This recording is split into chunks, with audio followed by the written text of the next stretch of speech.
All right, Thoroughbreds, welcome back or welcome to another episode of the Penalty Broncos. We are the number one Broncos podcast that we listen to.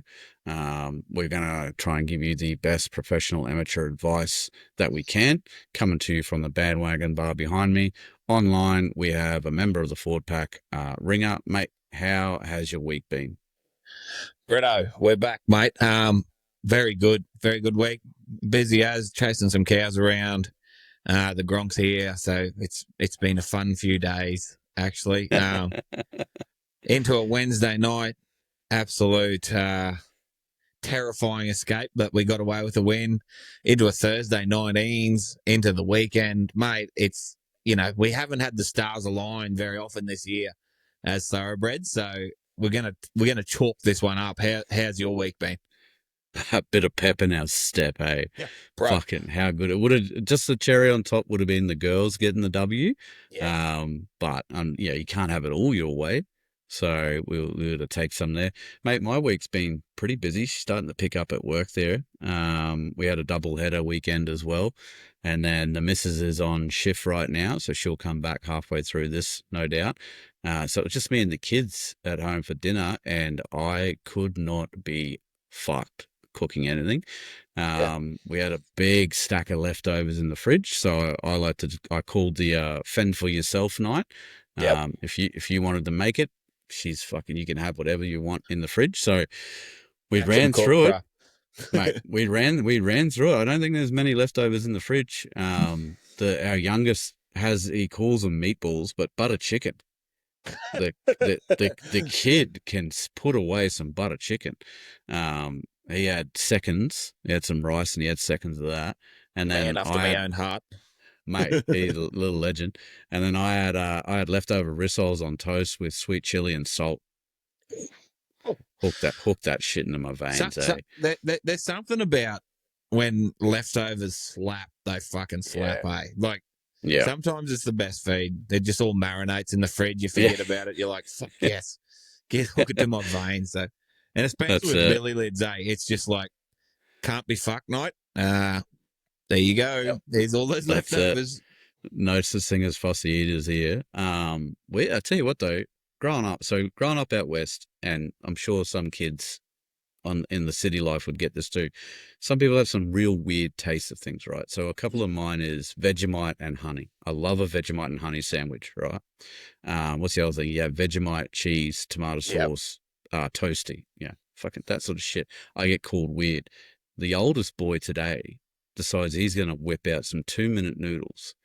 Then he's going to crush up a leftover rissole, and then he's going to mix in a bit of KFC gravy. Right. Now that, like, I'm not knocking him because I've got some weird taste. Like, whatever fills that hole, my boy. Like, out the back trying it, like. There's some weird ones out there, mate. My old fellow, I thought he was crazy. I don't know if the Thoroughbreds, but a good old corned beef fritter. One of the staples, right? He gets one of them and lathers it in golden syrup and then downs the cunt like a fucking dessert. And you go, that would be the shittest thing ever. Have one. Thoroughbreds, have one. Changes you. It's fucking odd as, but God, it works. So, I'm with the young fella there, mate. Just chuck it all in, see what happens. What's the worst that can happen? Mate, shield comes out the same either end. Fucking oath. Good shit. Quick shout out before we move on, guys. Give us a like and subscribe while you're listening to us there. It'd be great. Really appreciate it. Helps us with the algo, helps us grow. And any businesses as well that want to reach out, we can give you a shout out. We've got a couple of packages there you might be interested in. Suit all budgets, suit all businesses, large or small, doesn't matter. But yeah, give us a DM or send us an email there on the email that is in the description of this podcast. All right, let's get into this review now. I'll start this off by saying, Thoroughbreds, this is a very different tone that this podcast is going to carry from the first 20 minutes of that game, I can assure you. I was fucking dreading the podcast tonight after that first one. I was like, how do we talk again about this crap? So the game started, the middle boy had 5 minutes left of his game. He'd just taken an absolute screamer to the forehead because he was a goalie. So we were sort of, I want to know, like, what's going on, watching the game, what's going on with him, sort of thing. Finished that, hopped in the car, flew down the bloody ring road at Townsville back to the house, threw it. I think I had about 10 minutes left of the first half. So that's right about when we started to sort of turn it on. I missed the resurrection. I missed Pakesy's try, but I just rolled in on Ezra's. And then seeing the brain explosion, that was Qatar. But and then we managed to watch the rest of it, thankfully. So that was much better. It was much better watching than what it was listening for this game. For sure. So we took on the Sharks at home, round 16, 39,042 in attendance. So great numbers for a Sunday day game. First half, 12-22, went into the Sheds, down 10 points. Second half, 22-6, for a 34-28 win. Possession, 50% each team. Completion rate, much better for us, 85%, 36 out of 42 attempted. Not sure how they got 50-50 possession there, because they ended up doing a 30-40 completion at a rate of 75%. So it must have leveled. They must have got to their kicks a little bit more than what we did. Average set meters, bang on the exact same. Yeah. 39.27. So happy with that. Tackle efficiency, 88.14 to us, 85.35 to them. Penalties conceded, 4-7. So we won the penalty count for the first time in quite a few weeks, I think it was. Errors, 6-13. Sharkies, and I'll say it, I'll finish this. So with the negative play, ruck infringements 1-2. Inside 10 meters, we went perfect 80. Apparently we were never offside. 1 to the Sharkies, on report 0, and then obviously we had the one sin bin there to the Sharks. Now, my mood in this, when we started letting in tries, I was like, are you serious? Because I don't hold the Sharks very highly. I think that they're the greatest pretenders, blah, blah, blah. And I'm like, fuck, of course we're going to lose to these guys, right? And then they just collapsed. They just had an absolute, I don't know. Nico Hines needs to do more footy than drama, as far as I'm concerned.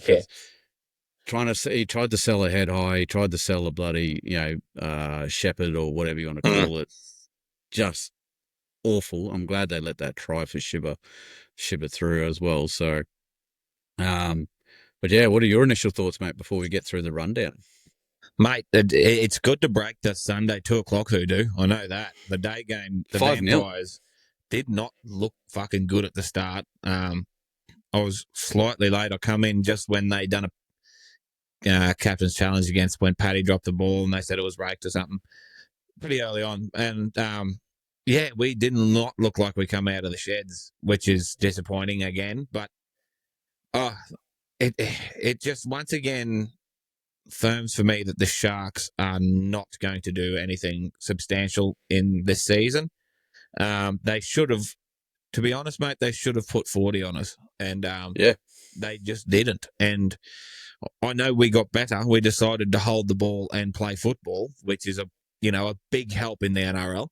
But they did. They let us do it, and we, thankfully, and we needed to in the context of our season, we needed to dig ourselves out of this because, to be honest, watching it, it was so frustrating at the start when we were going like busted asses.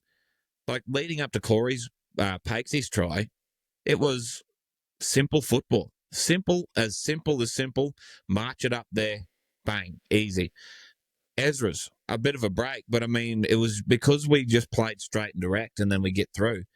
And taking that into halftime was very lucky that we got that second try, but it just once again proves to me that if the boys just decide to play the simplest, dumbest down style of football, the gaps will open because we have strike enough everywhere. So anyway, it was just great.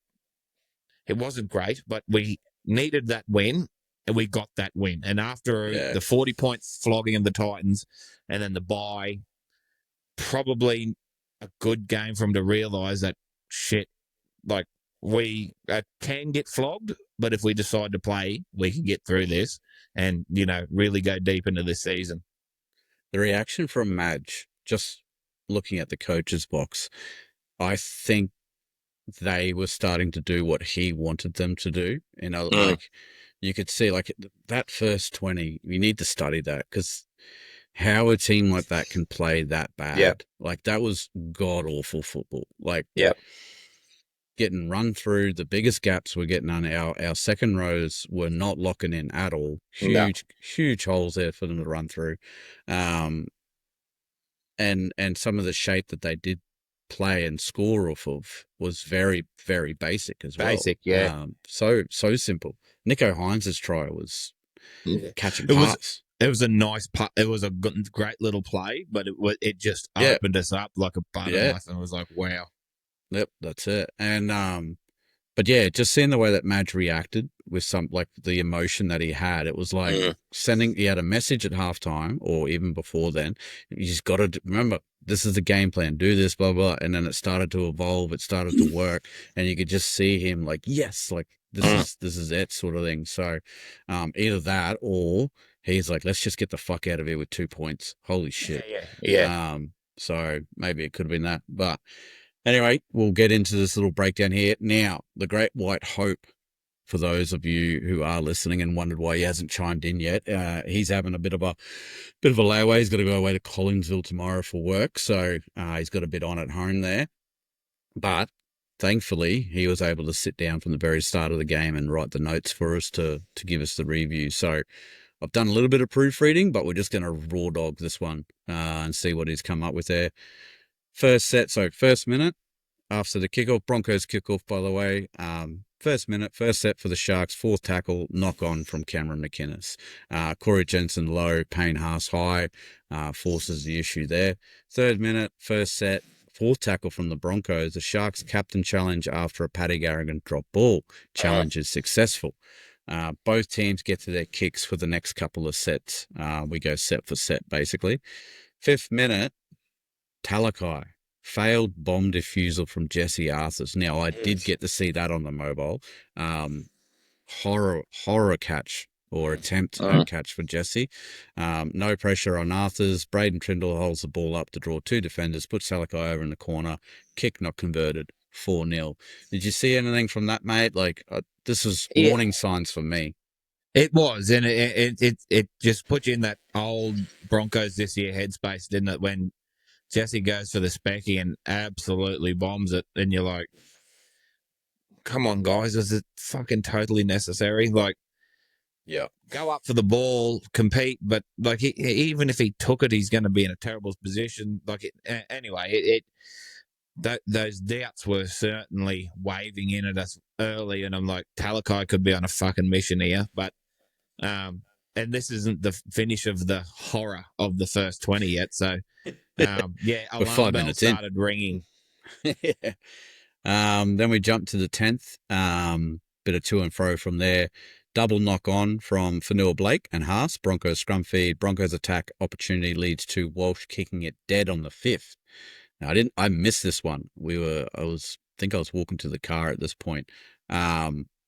So yeah, I did hear about it later on though, and it's something that.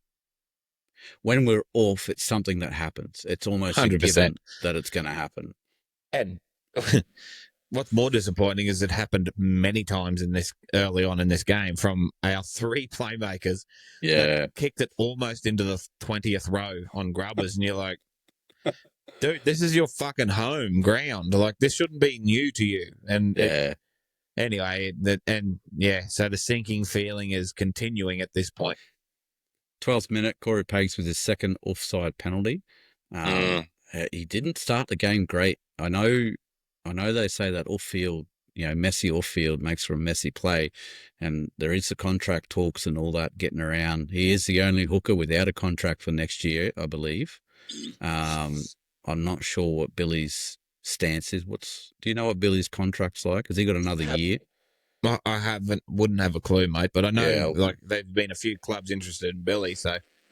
Yeah, Be interesting to see what they eventually come up with. But poor old Corey, he was off, and it's uncharacteristic for him. Like, defensively, usually that's his, bread and butter, and that was the second. There was nearly identical penalties where he was in the ruck and then just didn't get to marker, and Blake Brayley found him out twice. So, yeah, there was a bit of swearing going on at this time.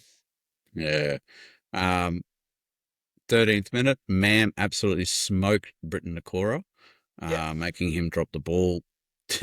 Langers has got here. Mam had that boy's number. Attacking opportunity ends with a Reynolds bomb that is eventually diffused by the Sharks after Arthurs knocks it back to Reynolds. Yeah, I missed that hit. I'm gonna have to go back and have a look at it because it's a thing of beauty, especially because it's Britton Nakora. Yeah, you know how he runs a line, and then Ezra's just got under him and drifted him. I am a massive fan, Thoroughbreds, if you haven't picked up, of Britton Nakora. I would love him to come to the Broncos. I think he could do great things for us. 14th minute, try to Will Kennedy under the sticks after a length of the field set from the Sharks. Braden Trindle creating the break with a great pass to Tej Wilton. Walsh got absolutely skinned by Wilton. Average defence from the Broncos. Kick converted from right in front, 10-0. That's the 14th minute there. On to the 17th. No try to Ronaldo Mulitalo after diving on a bouncing ball. Another easy break from the Sharks to create that opportunity. So we are well and truly in quicksand right here as fans. Maybe the team didn't feel it, but as fans, it was coming thick and fast, that's for sure. Repeat infringements from the Sharks. See the Broncos have multiple attacking opportunities. Should have been a sin bin for Cameron McInnes. I was in the car for this one. When he tackled Reese Walsh after the first penalty when Reese tried to do a quick tap and run. Now, I don't give a shit about penalty counts being lopsided. If your team is ill-disciplined, then your team is ill-disciplined and that you get what you deserve as far as I'm concerned. What I will not handle is simple shit like that. Like, how is the bunker not getting involved in that immediately? Like that every fan seen it, the commentator's seen it on the spot. Yeah. So how is he not in Old Mate's ear? Blow the whistle now and we'll explain later. Yeah. Like, you got a ref, 2 touchies and a bunker. Like, I guarantee every Sharks fan, when McInnes made that tackle, went, oh, fuck, he's gone here. Like, I guarantee it. Like, because when it happens to you, you go, oh, yep, that's it. And it was. Like, Reese took the quick tap and he was 4 meters away and then he tackled him. It was like, well, there's no marker in that, bro. You're gone. And then, ridiculous. Didn't even get a penalty out of it. Did nothing. Just play on. Anyway, 20th minute. Finally, the Broncos get a try in Corey Pakes. You'll have to walk. Did you see this one? Yeah, I did. It was so. You go. Sorry. So some good lead up work. Simple football. Punch and punch and punch in the middle. And Reese was on the left, like they were lurking, setting up a left-hand play. And Pakes jumps out, sort of dummies, looks up and couldn't sort of believe his eyes that AFB just didn't even move at marker and he just strolled over. Like, I think he was more surprised than anyone else that he found that sort of a gap, but everyone was racing up to shut down what was coming on the left, and no one remembered that little dude with the ball. They did say that in the commentary, actually, that I was trying to drive, obviously, and I could only hear. And they're like, yeah, everyone's just looking elsewhere and just completely missed it. Yep. But fair enough. Okay, so kick converted 10-6. 22nd minute, Staggs doing stag things with a 40-meter bust. That boy was on one tonight. And fuck, he's got form back, old Katona. Yeah, he does. You could see why he was training in the New South Wales squad there. Yeah. For that, for sure. And why we threw a contract at him. Set ends with a Walsh kick to William Kennedy, who drops the ball. Sharks captain challenge is unsuccessful. Broncos scrum feed. 24th minute from the scrum. Broncos attacking opportunity ends in a Talakai knock on. Failed intercept. Ronaldo Mulitalo folds Reese Walsh late as fuck is what he's got written here. Was too. Broncos penalty and scrum feed on the Sharks 10 meter. Attacking set has 0 attack form, and Bronco set ends with the Sharks catching the ball in goal for a 20-meter restart. And this is where shit was about to hit the fan in this household, because that set was possibly the most disjointed, unorganized, side-to-side piece of shit I've ever seen. And I was like, well, this is going to be a long fucking day. We finally get a bit of possession. We get down the right end of the field. We hold the ball for 5 tackles, and it looks like we went backwards. And, yeah, it was scary. Scary at this time, because you're thinking, what the fuck has happened in a fortnight? Yeah, it was always two forms of chat there. The bye came at a great time, had a great win, go back, review it, get ready, freshen up, take on the Sharks. Or the bye came at the worst time, had a great win, now we've got to sit around and beat our chest for 2 weeks and get full of ourselves. Yeah. And honestly, at this point, I'm just like, nope. We literally just got up for Renault's 300. That was purely it, sort of thing. Yeah. The black jersey was what we had.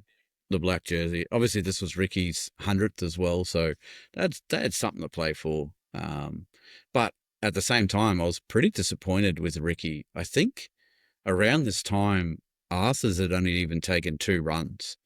Now, that could have been due to a lack of ball that we had. And the completion rate, that was god-awful at this point as well. But anyway, we move on. Never looked threatening. Yep, 26th minute, Sharks run the length of the field after a Britto and Ringer break, leading to a second try for William Kennedy under the sticks.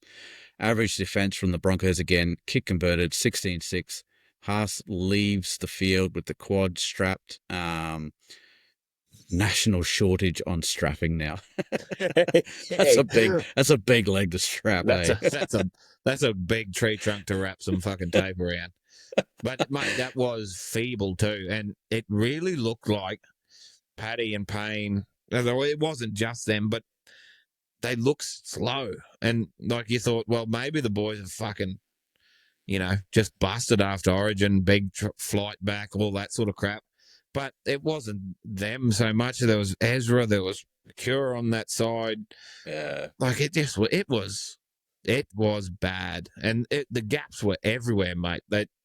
If Nikora didn't go through, it was going to be Ramian. So I just looked here real quick on the stats talking about that.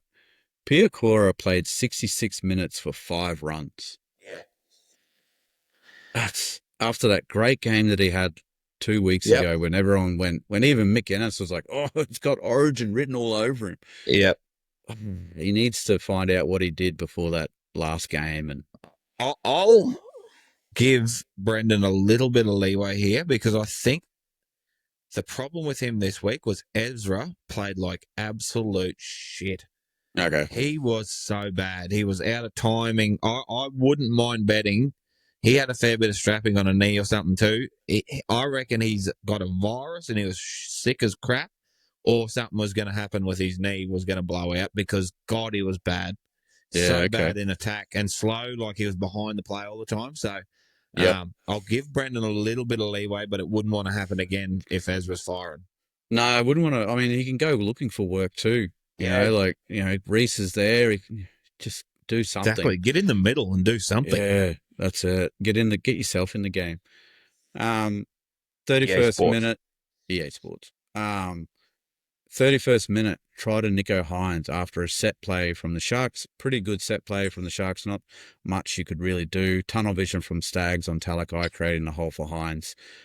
Kick converted 22-6. And this is where I was on the couch watching this, and I was like, Jesus Christ, this podcast is going to be fucking morbid to get through. You went and dusted off your fucking hoodie again, mate. We're looking at close to 50 here. This is going to be real bad. And, I know we used to be known as the comeback kings in the second half, but all the old school thoroughbreds there would know the reason we were the comeback kings in the second half is because teams would literally bash themselves up against a brick wall for the first half and then just run out of gas in the second, and we just keep playing standard footy. I seen, I think it was Rando put a thing out about like if you were the first half ladder on the second half or something. I think first halves, I think we're third on the ladder if that's when the game stopped. But second halves, we were last. Yeah. So I think this was where plus 118 for and against for us, and then negative 44. Yes. Pretty sure. And you're like, in your head, in the back of your head, you're going, well, it's 22-6 now, and we cannot play second half. So what the fuck's going to happen here? Yeah, that's it. Anyway, 34th minute, scrappy Broncos defense only just prevents another Sharks try. Broncos in all sorts defensively at the moment is what the Great White Hope Langers has written here. 36th minute, Mam kicks it dead on the first after a repeat set of 6. And I'm quote for quote, word for word here, what the actual fuck? So true. That I need to score every play mentality on full display, question mark. And it did seem that yep. Even if it was the right play, fucking terrible timing. Yeah. Like, it probably was the right play, but I mean, even if that's going through your head and you go, fuck, we're a long way behind here, I might just take the line on and see if we can get a better, more secure chance later. Like, it was just, the swear words in this household when that happened was, it was not PG-13. I'll give you the drum. One of the thoroughbreds that we'll mention later on in the chat reckons that his TV needs a break from the spray that it copped today. she's flickering out of PTSD. It needs a mental health day. 38th minute, try to Ezra Mann after a lovely couple of passes from Reynolds. Hetherington put Wilson into a bit of a space to create the break. How easy was that? Kick converted 22-12. Yep. Beautiful little passage of play there. I love to see Hetherington involved like that. I love to see Willison backing up and then just that chip on man doing his thing that we know he can do, just hovering around everyone's hip. Yep. Just supporting. And, we'll get to it later because I'm going to wrap them both up, but the change come when Kobe and X come on the field, which is very heartening for a thoroughbred fan because usually we're used to that bit of a drop down in intensity and sort of skill shortage when Haas and Paddy go off. But in this game, these two were the absolute reasons why we even got a chance at having a crack at them. Yeah. 40th minute, brain snap from Katoa in the last second of the half sees him in the sin bin. Bronco. Now, okay, so it was dumb. It was holy shit. Fitzgibbon should have had him doing push-ups in the fucking training rooms the entire halftime, as far as I'm concerned. Now we kick it. Kennedy goes up, knocks it back in. Blah blah blah. Broncos captain challenged that. Now, even if he did, it was out. Why the fuck are we challenging that? Why are we burning a challenge in the last 30 seconds of the half? Just get down there, tackle, go to the sheds. I'm pretty sure the sin bin clock only stops when it's half time. So not only have we wasted minutes of challenging this, he's just sitting in the sin bin. We've wasted a captain's challenge on nothing. We're not going to score. They're not going to score. Yeah. So and I've always been pretty strong on this. A captain's challenge should either be we're about to score points, like you can feel that we're about to score points. There you want to stop them from scoring points, or it's that blatantly obvious. No, hang on, that. Yeah, I didn't strip that sort of thing. Held it. Yeah, sort of thing. So that bamboozled me, and it basically like that there sums up our entire afternoon so far. It was just swing and a miss. Yeah, swing and a miss. The only thing dumber than Katoa's play was the fucking captain's challenge, and they happened after the halftime bell went off. It's like, fuck me, guys. This is don't turn this poo slinger into a fucking party. Calm down, mate. That was terrible. Anyway, halftime 22-12. Langer's got here. Crazy finish to the half. Both teams have lost their captain's challenge. Katoa in the bin to start the second half. Broncos defense has been average. Staggs has been dangerous, is what he wrote. So great foreshadowing there from the Great White Hope. Feels like they are playing like they have to score on every play. Now, the way that we were defending, you had to. They had to play like they were going to have to score because it was going to be a shootout. The way that it was going. For us to win this, we're going to have to go, to go with them, whatever. But I feel like the simpler, like you said at the start, the simpler we play, the easier it is for us. So I don't know why. But then we'll get to it as well. A couple of tries, not anyone can score these tries that we score. Like incredibly easy football, and we have the talent to complete. But it's just frustrating to see how we go about it. And that's, you nailed that. We don't say simple football and think that the things that they're pulling off are simple. We mean simple football leads to those things coming off for us. Yeah. Like it's just about a foreplay footy, mate. Lube the strip up before you fucking do anything flash. Like lay a foundation. And that sort of stuff will come. Like you said, not many teams can score those tries the way we did when we eventually flicked that switch. But they weren't scored from going side to side to side to side looking for holes. They were scored because we won the middle, got them backpedaling, and then got our X factor players the ball with a bit of space and a bit of retreating defense, and then the points come off the back of it, like we've been saying for nigh on 2 years now. That's it. Our forwards are really good at finding their front, quick play the ball. We got Pakesy is dangerous when he is on. You give him a quick play the ball, he rarely puts a foot wrong when it comes to distributing pill to who actually needs it. 100%. Yeah, he doesn't. Not to throw shade at the New South Walesman, but it's not Reese Robson game 2 in Perth throwing it over the sideline sort of thing when they got to strip for numbers out the other side. But they've scored 3 tries one way, but we'll just go the other way for a fucking shits and gigs. Yeah, that's it.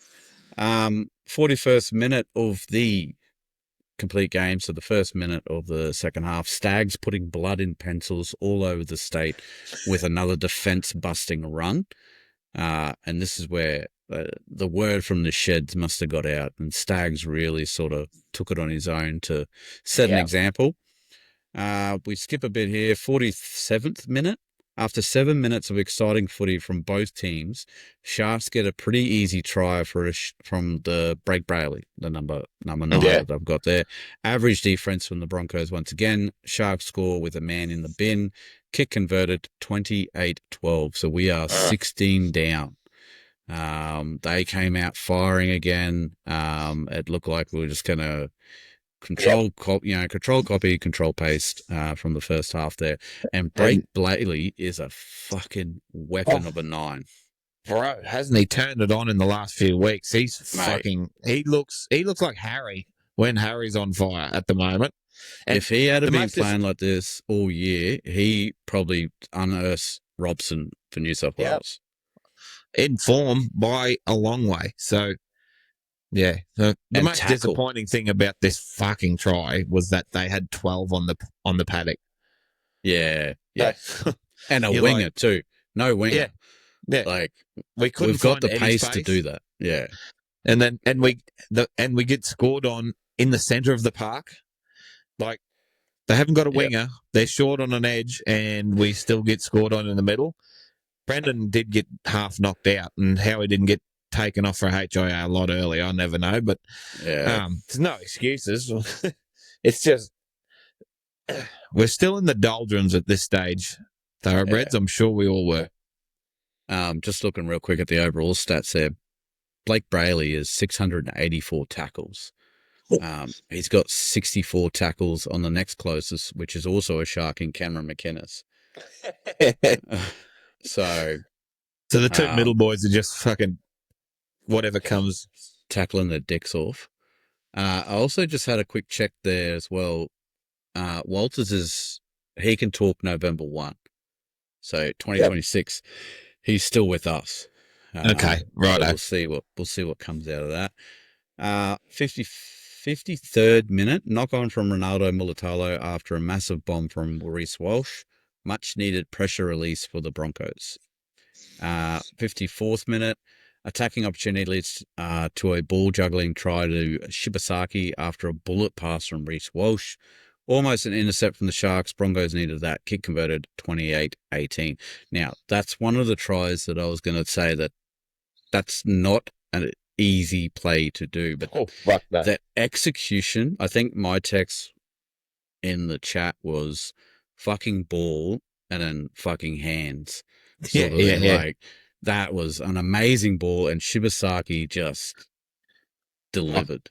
Thread the needle, did Reese there. Just give no one any time. And Shiba, I think he was surprised that the ball hit him as clean as it did. Yeah. Because he was in the hole like, holy fuck, I've got this. And then eventually raked it in. I was like, Shiba, if you drop this, we aren't going to be friends no more. So I wasn't that harsh on him. Jesus. I was like, mate, if you had to drop that, I understand. That was a fucking king of a ball.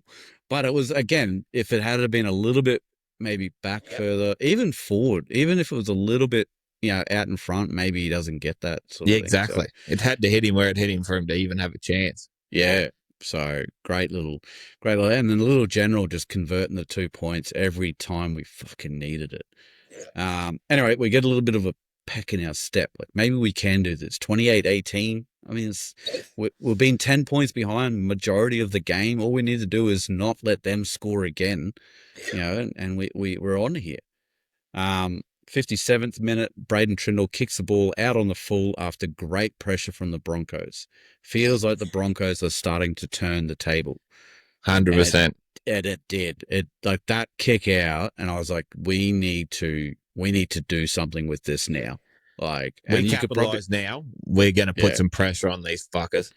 Yeah. And we did. 58th minute, easy try for Karapani to go over in the corner and run another 15 metres inland to get closer to the sticks.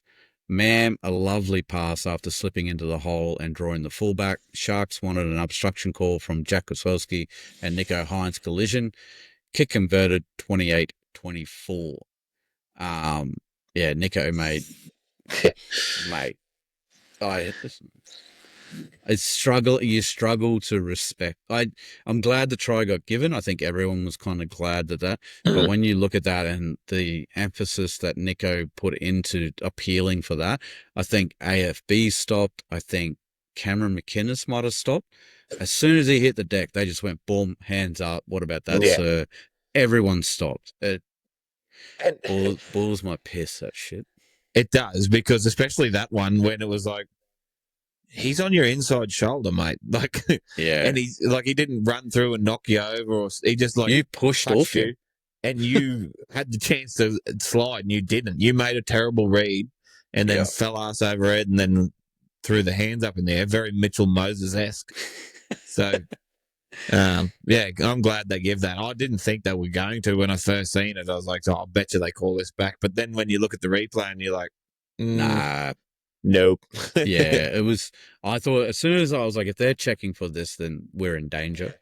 But as soon as you've seen that first replay, you're like, you don't even give them the opportunity to say maybe, sort of thing. Like, and I don't know about you, but if he pushes off and tries to get there and like falls off and then stands up and then points back at Jack Gajaski, I would 100% be more willing to give them that than him just falling on his ass and like pretending. Yeah. Like if he goes across and still misses a tackle and then turns back to the ref and says, oh, yeah, but I got hampered in here.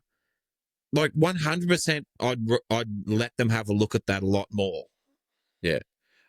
We've done it to ourselves. I feel like the game has done it to itself when it comes to that sort of shit. But we paid too many of them. Yeah, I'm with you. Like if you do get obstructed, get up and show us just how far you would have made it or you could have made it, and then we can judge. You know, like if you had had a couple of extra seconds, you probably could have got there. You know, like yeah. And that's the thing, isn't it? Like if he gets one hand on him, he can argue, like the team can argue, mate, if I had that extra half a second, I'd get to his hips and drop him. Like, I don't know. It should be a rule, like you said. Mate, you even if you get obstructed, we've got 47,000 camera angles now. Yeah. Even if you get obstructed, you have to still try and make the play so we can judge whether you got properly obstructed or not. Well, and it's not even that. It's the competitive nature in you, right? If you get up and you get the set play, the set's not dead. If for some miracle they step in field where you could have been even if you were obstructed, that changes the entire set again. Yeah. Like that you get into someone's face, they force a pass, maybe they knock it on. Like it just bugs me when you just drop to the ground and appeal straight away. So there's so much more stuff that can go on after that sort of exactly. So 64th minute, no try to Braden Trindle after a knock on from William Kennedy after contesting a high kick with Reese Walsh. Real quick on Braden Trindle, how's about the effort of vomiting straight after the half time? Yeah, poor old Braden. I tell you what though, he was in everything for the Sharks. If they didn't have him, I think it'd be a far different story. But yeah, the big fella was gone. The big chunder. What was wrong with the poor guy? I wonder if he was crook coming into the game as well, or if he just had too much water in the sheds, or someone's shoulders hit him just perfectly in the pancreas and sent that shit skyward. But yeah, that was that kickoff. I'm pretty sure it was as soon as they ran out. He just and of course old KO's just got it front and center, mate. Just yeah. Poor kid. He just had a bit too much Powerade. I seen somebody made a reel about it. I forget who it was. When you blow a 16-point lead at halftime and it's just Trindle to love that. 68th minute, second try to Karapani after a basketball pass over the top from Adam Reynolds to put Josiah over in the corner. Lovely pressure and patience from the Broncos is what he's got written here. Patience in all capitals, 2 Thoroughbreds. Yeah. Kick converted from the sideline for the Broncos to take the lead 30-28. And I fucking love a good Adam Reynolds kick. Oh, my God. If we had 2015 all over again, that does not happen. Exactly. He is like, you're so confident in him now the way you're like, oh, you know, he's going to get this. It's on his favourite side. The only reason, so when I do the score updates for the stories and whatever, the only reason why I don't truly update is because I don't want to jinx it. Yeah, 100. Usually I'm like, surely he gets this, right? Yeah. 72nd minute, second try to Shibasaki in the corner after a superb Reese Walsh break. Exit from Reese. That's why he's on the big dollars. Nearly fucked it up passing to Shibasaki a touch early. Kick not converted. 34-28.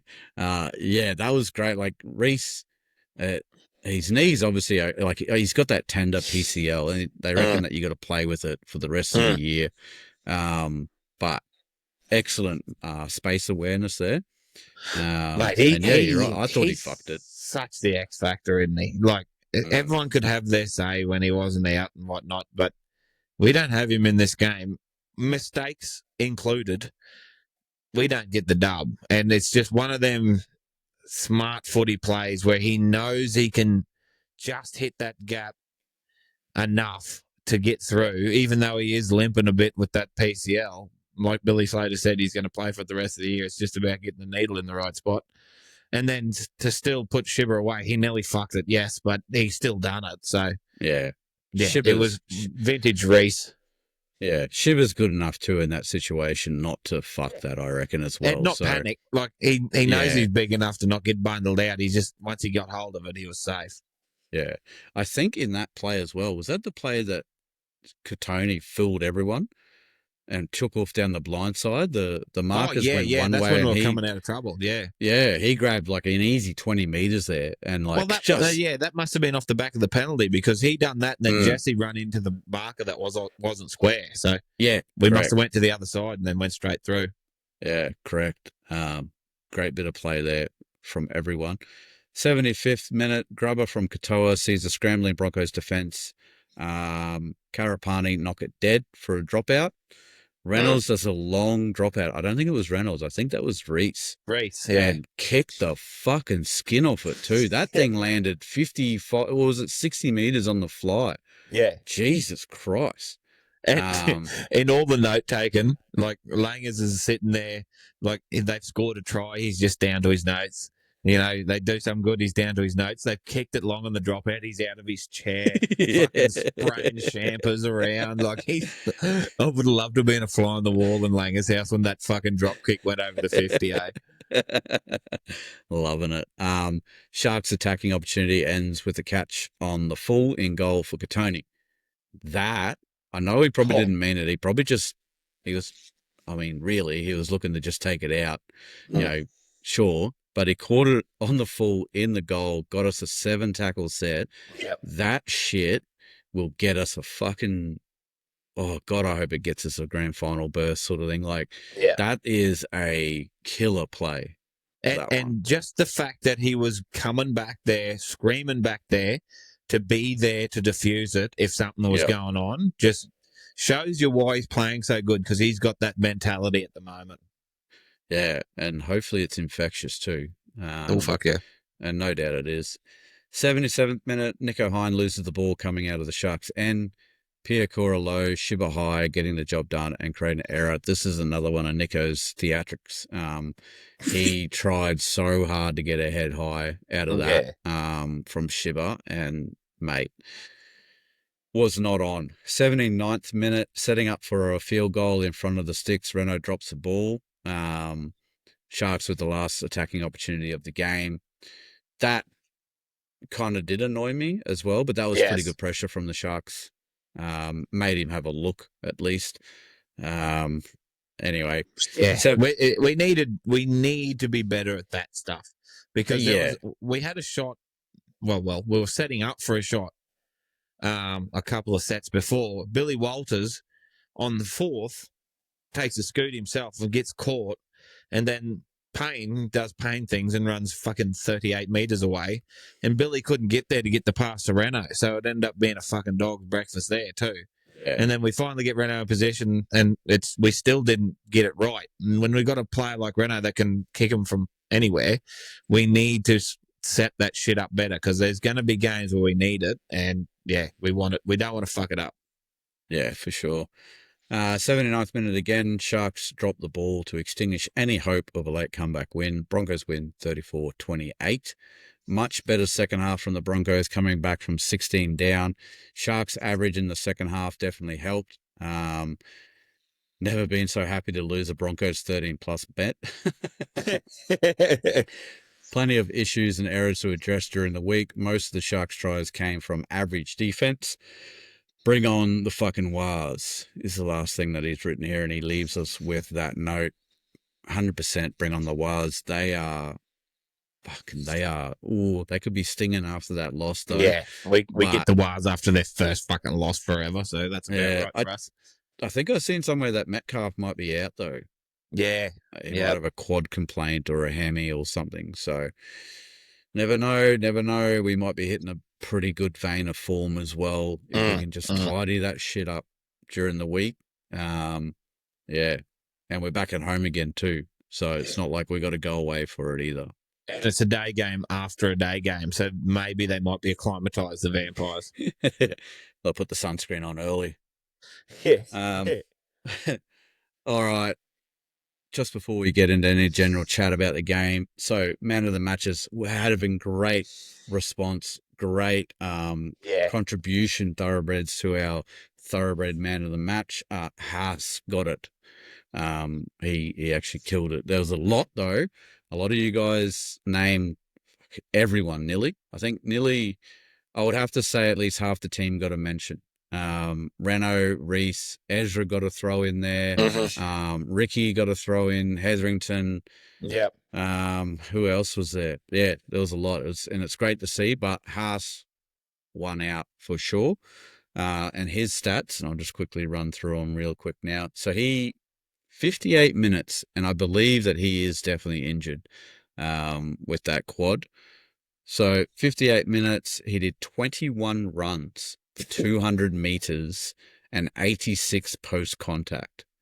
And if I have a real quick look, 86 post contact is the highest from both teams. Of course it is. He did the most tackles for us with 40. What else did he do here? 5 offloads or something ridiculous. Yeah, so 9 tackle breaks. 6 offloads. 6 offloads. Sorry. 6 offloads. 40 tackles, 1 missed, 1 ineffective for a 95.24% efficiency.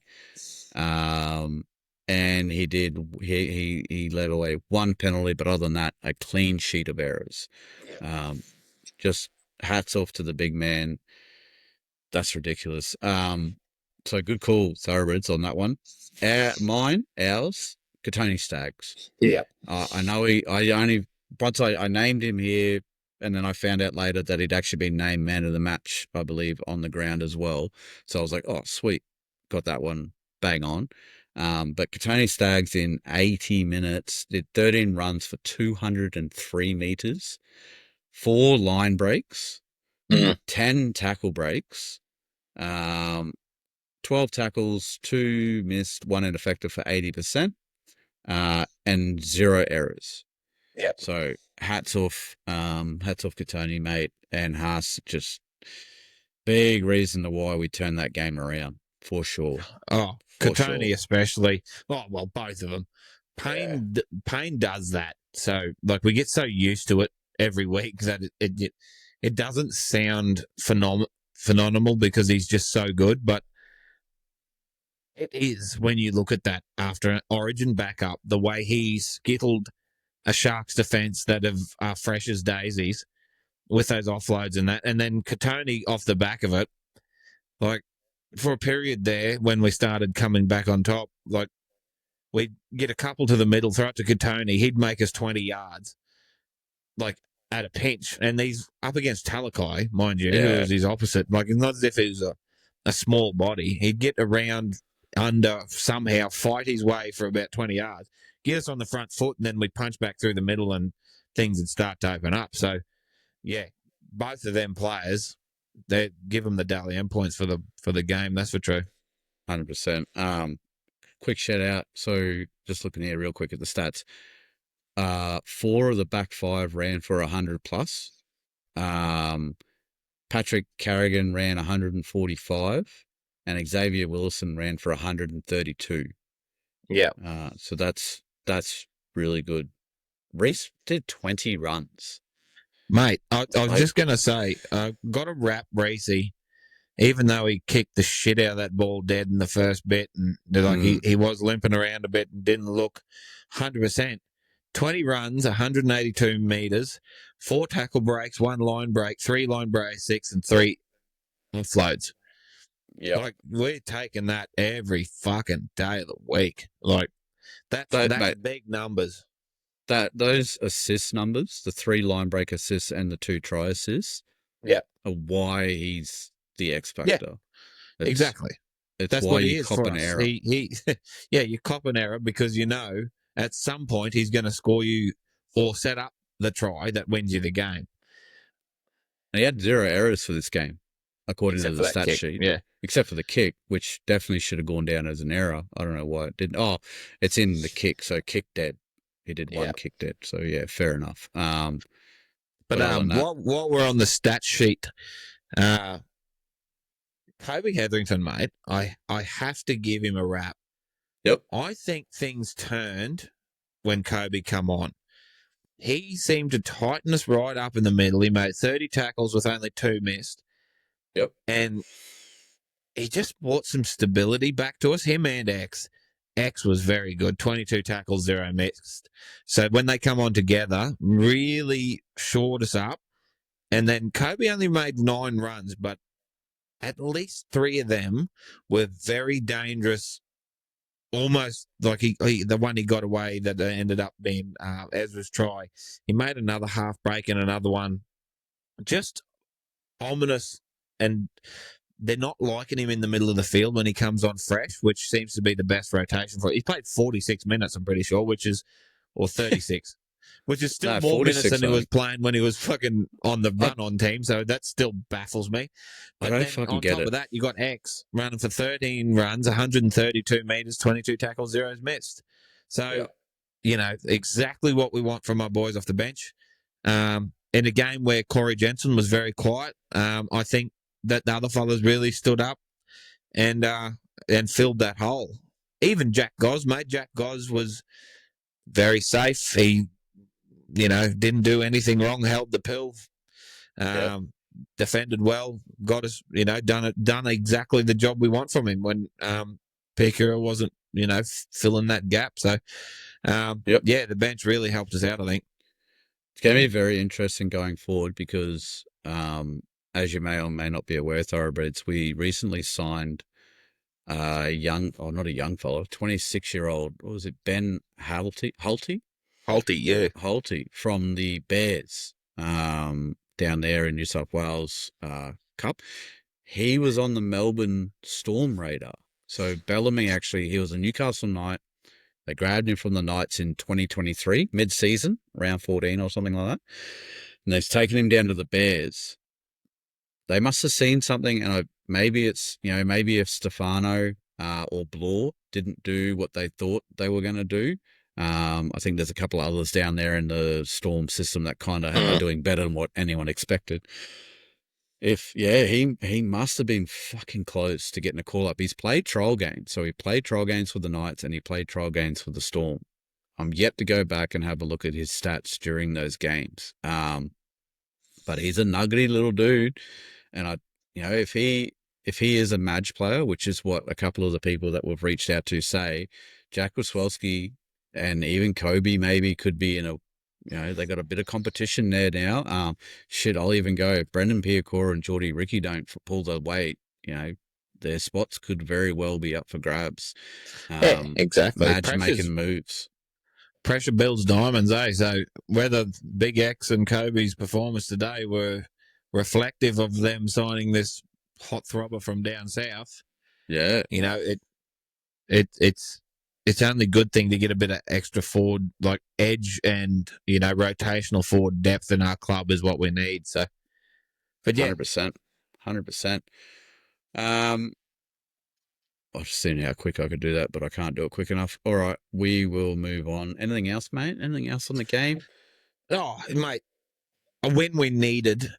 Obviously, 100%. They're all wins we need, but for us to dig ourselves out of that fucking hole has been what we haven't been able to do all year. Usually when we're on the slippery slide, the only way is down for us. And after half-time when they scored with 12 men, I was really worried that it could blow out.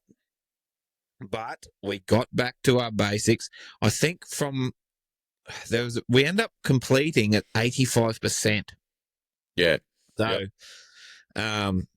at the start, I know we were only 6 from 10, I think might have been in the first 20 minutes. So we really reined that in, and holding the ball for us it's like our kryptonite. If we can hold the ball, we are fine. If we give the opposition the ball, we just fall into a panic. And every team's the same, I guess. You can't give opposition teams in the NRL possession, but I mean, anytime we seem to complete over that 80%, we at least give ourselves a shot. And in this game, we fought fire with fire once we got ourselves into position to actually do it. So, I really like the win because it would have scared the shit out of them, I think, to go, fuck, look what happens when we do play like dog shit. We get pumped. So to come back from those depths and come away with 2 points should be a good, a good platform for them to go, well, this is what we did terrible. This is what we did right. We did it all in the same game. Let's try and do just the one of them, please. Yeah, that's it. One shout out, and it's a Staggs thing again. He made a half break, and Reese was on his inside. He could have passed it, 100%. Reese may have caught it. Probably, I don't think we would have scored. Reese probably would have got tackled or whatever, but he chose to held it and just take the tackle. Yeah, and I was like, that was most likely definitely when I was sitting on the couch, and I was like, that's good. Like, that's the right mentality. Just we're early on in the piece, take the tackle, let Adam have a look at what's going on, and then there's attack from there, sort of thing. So if we can just do that mentality, we don't need to score. You don't need to force that pass. exactly. Even if we don't score but we get to our fifth and we look for a repeat set. Yeah, and I know this sounds like I'm saying the most basic shit, but they just seem to really struggle in doing that. It is. That's what's frustrating, isn't it? Like, you're not asking them to pull tries out of their ass. You're literally asking them, can you please just run 5 tackles up the middle, not go outside the tram lines, and then kick to the corner? And do that for 70 minutes, and then the other 5 minutes of the game, he's going to score 30. So I've done a little bit of quick research here, Thoroughbreds. The first game of the Storm's preseason challenge up against the Warriors, they got beaten 36-10 in this game. Ben Tulty played interchange number 17 for that game, scored one of their 2 tries, so that's impressive. And it doesn't say how many minutes he played here. Everyone's got 80 marked next to their name or 75, but he did 10 runs, 85 meters, 20 post contact. He scored the 1 try, obviously. He tackled 39 with 2 misses and 3 ineffective for an 88.64% efficiency, 0 errors. So solid. Let's hope. Full play Ben Tulty. Thank you. Full play Ben Tulty. That's it. Let's go. We'll have to. What's a loop? 4 seasons. Ben Tulty. 4 seasons. He can be we'll send him a hat. Yeah, he can be our lube man. Lube man. He can be the fluffer. Fuck him. That'll do. Fucking oath. Tulty the fluffer. Just come That's in, set up. Keep us hard. Keep us hard. Yes. Kobe and Tulty, the fluffers. Keep us hard. That's it. All right. Okay, so we'll move on. We've got Gronk and the Thoroughbred talk back right now. Because of the results today, he couldn't send us a video because I think his makeup was probably running with the tears that were streaming. So he sent us in a voicemail. So we'll get onto that now. I'm raw dogging this one with a lot of yous, so we'll see what happens. Yum, yum, yum, yum. Boys, that is the sound of me humbly eating my words from last week, giving Billy a spray on the potty. Actually, called him a cunt. Anyway, for picking Curdy Capewell. And not only did he go out there and play 80 on the edge, he looked fucking amazing. Definitely the best Maroon on the field, in my opinion. And was probably a bit stiff not to get man of the match, which was between actually Kurt Capewell and Val Holmes' right boot. So we also need to rejigger it so we can just award it to a specific body part of a player, just not the rest. Not his shoulders, definitely not Val's shoulders. But yeah, that right boot, fucking chef's kiss. Right, boy, see ya. Num, he reckons. Oh shit! I would have cheered his week up for a little bit for 3 days. Yeah, he was happy for 3 days. Yeah, and he would have been happy for the first 60 minutes of our game today, getting the Broncos getting towed up, and then true. Things went bad. That. Tell you what though, Curdy Capewell. Oh my god! What a fucking. How do you bottle it? Bottle it. You got to bottle it. You can't. Yeah. It's like a David Staggs kind of shit. Yeah. Fucking mate. beautiful, beautiful stuff. We will get into a bit of Origin chat because the next two voicemails are pretty centered around it. But yeah, not good times for the Gronk as of today. I think Cowboys out of the 8 now. I'm pretty sure. I think so. Roosters are tied with us, but for and against. Everyone's tied, aren't they, on this fucking ladder? Yeah, true. Yeah, Cowboys go to 12th. Thank you very much. Huge. That's got a sting. How far did they drop, though? Fucking That's Panthers. Panthers are in the 8. It can't happen. Can it? Oh, fuck. Can it? Terrified me. Bullshit. They've had 2 buys. The Storm have had all 3, and the Bulldogs. Yeah, that's wild. That was another one I said on the weekend. The Storm, the big pretenders, not the Sharks. With the way that they went over the they've only had 9 wins in that. They're third on the ladder, 24 points. They've only had 9 wins, so the 3 boys have helped them a fuck ton there. Yeah, 100%. Sharks have had 8 wins. What? Oh, they must have had, yeah. So we're equal with the Sharks on points. We've only won 7. They'd won 8. So we've had our 2 buys, though. So yeah, they've only had the 1 buy there. So on wins, though, Storm should be 4th. Yep. Obviously. And the Sharkies should still be above us. So we should technically still be sitting in 6th. Yes. If you go off that, which not unhappy about. No, yep. We'll take 6 5th. Six is probably where we're playing, really. Exactly. Any team above that, we sort of a bit wary. Any team below that, we sort of get up for. Titans sitting dead fucking last. After that pathetic effort. Who had them on the spoon? Was that me? I think I had me. I think I had you did, Knights, yes. actually. I had them in the 8, so it definitely wasn't fucking me. Righto, we will get into another voicemail. If you haven't heard this guy, I suggest you get around him. He does some pretty cool content. He's got a lot of fucking merch if you watched him on TikTok. But 6 Against Smacks, Broncos supporter from south of the border. He sent us in a voicemail there after the game. Hey fellas, it's 6 Against Max here.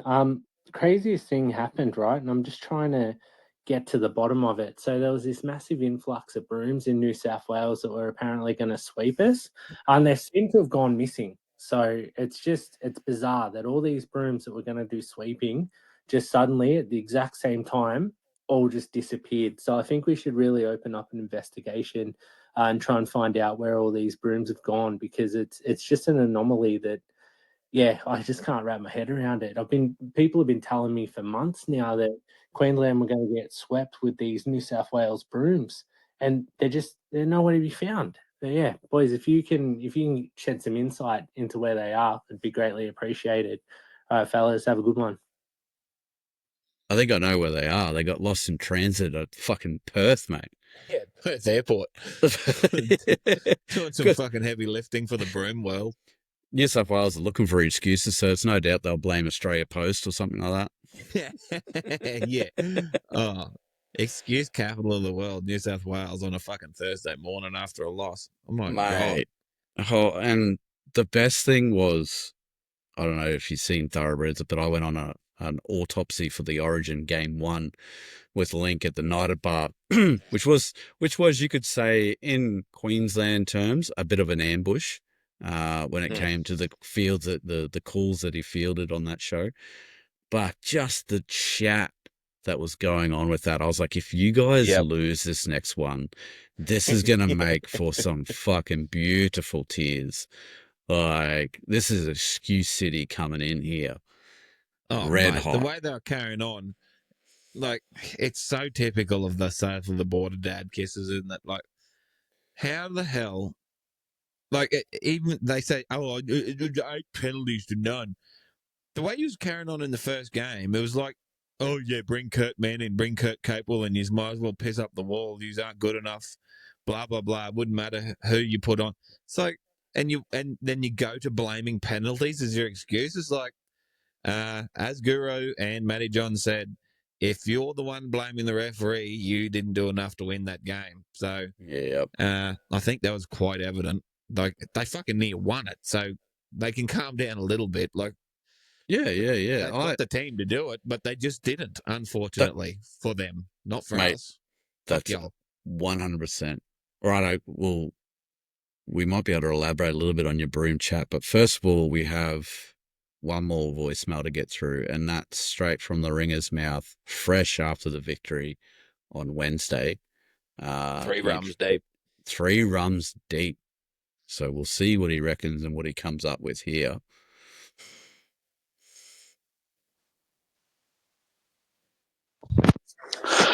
Thoroughbreds, Ringer here.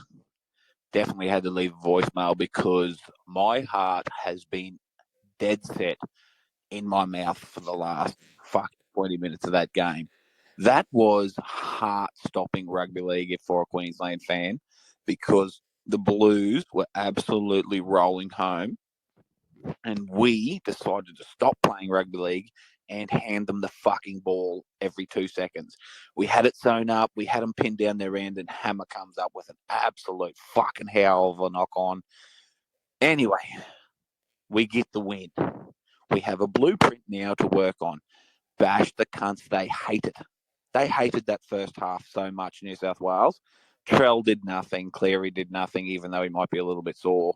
Luai did absolutely nothing in the first half. Spencer was fucking null and void. Lindsay Collins got the win over him. Let's go. 100% love. Couldn't have said it better, mate. Oh, can't agree with that caller anymore. Actually, mirrors my thoughts perfectly. Get him on again. Maybe he should do a podcast with you guys. So we'll talk a bit of Origin now. Thoroughbreds, just a little bit of chat about it. Origin 26-24, Queensland victory over in Perth. Our first victory in Perth. It was glorious to see the excuses start to come out almost immediately.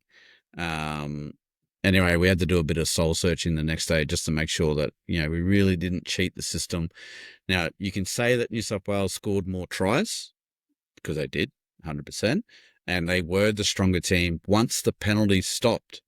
100%, they were the stronger team once the penalties stopped. However, you can say as well that Queensland took 100% of the chances that they were given. They kicked to perfection. New South Wales were ill-disciplined in the first half, whether you'd like to admit it or not. Those penalties didn't get... The ref had to call those penalties. Okay, so I lie. 2 penalties, and they were both on the 50-metre line or roughly thereabouts for holding down in the ruck. Origin, let the boys play, as far as I'm concerned. But, mate, they kicked out on the full twice. And got an absolutely diabolical call their way in the last 10 minutes, which they should have taken that opportunity. Like I said, we took 100% chances of our opportunities, and we took it when we could. They got given that call when Ponga knocked it on and just failed to clean up on that. Mate, I think we were the better team. Like, we were more disciplined in the first half. Like you said in that call, we put a bit of pressure on them. We smacked them around a little bit in the first 15 to 20 minutes, and you could see instantly they just turned to doing absolutely ludicrous New South Wales bullshit in the ruck, doing all this shit. I think they had 3 sets of 6 in our red zone at the end there after that call, and just ended up throwing it out over the sideline. I'm real proud of the boys, Queensland boys. Everyone played better. To the point when Trent Liero came out for his second stint, I was happy to see him. I'm like, holy shit, we need you here, mate. You have been great in the first half. We need you to settle this ship down. And he did, to a point. What are your thoughts on the game? Oh, lo and behold, mate, 3 decades with a podcast in fucking Queensland have not as much idea about rugby league footballers as Billy Slater. So, stop the fucking press right there. Because I don't, I wouldn't be alone in thinking that the poor old Billy had lost the fucking plot with some of his selections. And out they come and absolutely kill it. Kurt Capewell was fucking insanely good. Like, he really was brilliant. Defensively as well, like solid. Like for the guy who's leading, for the guy who's leading the NRL in missed tackles, you would not have known watching that game.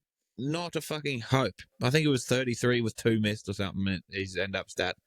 Kurt Mann off the bench, exactly what we wanted him to do. Like you said, Trent Liero. Trent Liero was a fucking gun. They couldn't get him down for a start when he was running the ball, and then he tackled everything that come near him. Switching hammer to the right, bore fruit very early for us, twice. Xavier didn't see the ball.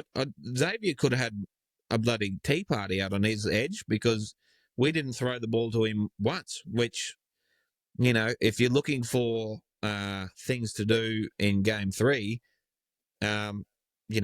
we've still got the best leaping, him and Lomax, probably the best leaping wingers in the comp, sat over there, done nothing because we didn't go that way. The Munster captaincy was a masterstroke. Absolutely brought the best out in him, and when he's up, the team seems to go up with him. Lindsay Collins running the fuck over Spencer Leniu twice. Love absolutely. Could have stopped the game then. It was complete. That's like what Beak said. What's Lindsay Collins got against teammates? It jumped over Teddy. Fucking Teddy a couple of series ago, and then just smacked Spencer, and then had chat with him on the way to the ground, like just yelling at him, sort of thing. Like big lurch, just fucking gotta love it, eh? And like avocado man. All of our chat about why isn't Horsburgh in there, why isn't such and such, and then you sleep on someone like Lindsay Collins that comes out and says, "I think I'll be the best prop in the fucking on the paddock today." Yeah, and this gives you that sort of a game. All were good. Mo's still the one I've got question marks about, but he started better. He did absolutely nothing wrong, and he was 100% better in that first thing. The scary thing for New South Wales is Tino's had 2 cracks at Origin this year, and even though he was better, he still hasn't dominated. Yeah, and I can see it in his future. Like he hasn't had his moment yet. Like, he missed all last year. So, I think there's a worrying. Tino's not going to miss 3 games in a row where he flops his big hog out and goes, actually, I'm the best fucking forward in this competition. And, so it's going to be very interesting, mate. Tommy Dearden was good and exactly what we wanted. Harry was exceptional. Yeah. And we all said way that. better. Like, none of those players are going to play the same. They're not going to be as bad as what they were in game 1 ever again. So the only ones that didn't expect that by the look of the first half was New South Wales. And, they whinge about the refs and, it's Origin, they should stay out of it. They sort of did, because in a club game, Lomax would have been on the pine for 10. 100%. No doubt. And Reese Robson at one point laid over.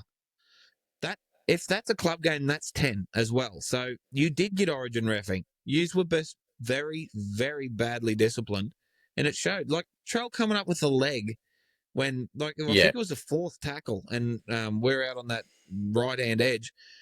There was nothing going to happen. Like, it was completely unnecessary, and Trell just comes up with his leg and drags him around. It's been a penalty every single time for the last 20 years.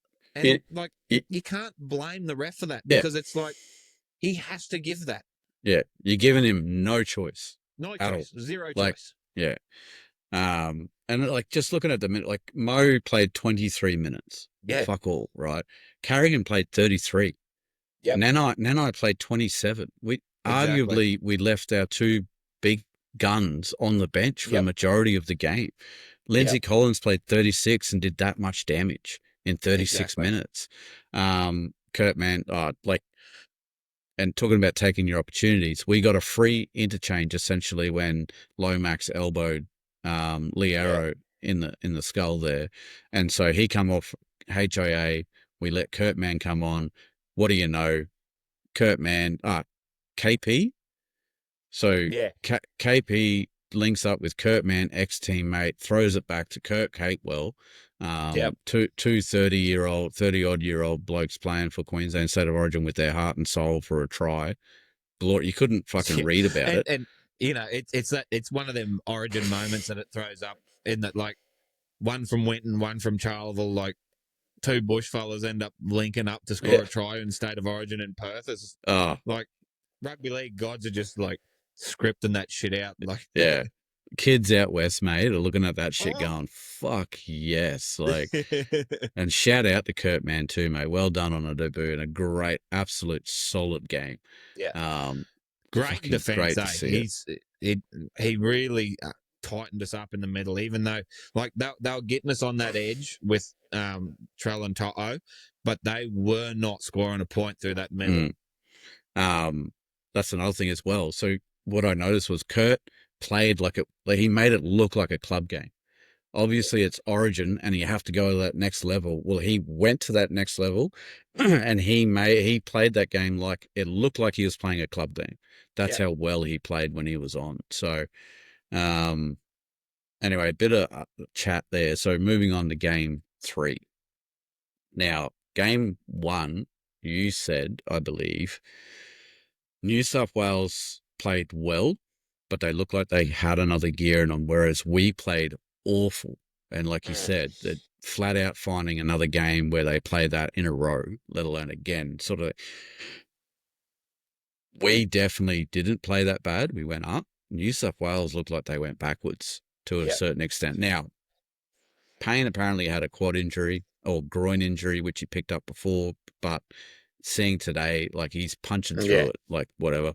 Cleary, I've seen some New South Wales try to make an excuse for that. Bullshit. Don't run out. It's Origin. You don't run out with that shit. You had other kicking people in there that couldn't do a job. For instance, Lomax with his conversions. You had Trell Mitt there that can boot the skin off it. So you had you getting out of trouble kicks. You had Jerome Luai, who's got a decent short game on him. So really, really, like, just, you know, Nathan was just out there to guide us around the park, and he still ran it. Like, he was still coming off his right.